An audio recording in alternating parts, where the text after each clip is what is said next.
અમદાવાદ શહેરમાં પર્યાવરણની જાળવણી અને ગૌ સેવાના સમન્વય સાથે ઉજવાયેલી ઇકો ફ્રેન્ડલી હોળીને અમદાવાદીઓનો અભૂતપૂર્વ પ્રતિસાદ મળ્યો છે। શહેરીજનોએ ₹4,27,500થી વધુ રકમનું ગૌ સેવા ડોનેશન આપી 251 જેટલી વૈદિક હોળીની કીટ નાગરિકોને પૂરી પાડી હતી।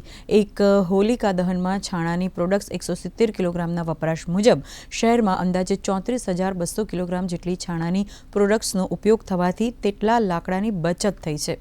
તો મુખ્યમંત્રી ભૂપેન્દ્ર પટેલ સહિત શહેરી વિકાસ મંત્રી, મેયર તથા વિવિધ કોર્પોરેટરો અને પદાધિકારીઓએ આ વિવિધ સ્થળોએ ઉપસ્થિત રહી વૈદિક હોળીના આ ઉમદા કાર્યમાં સહભાગી થયા હતા।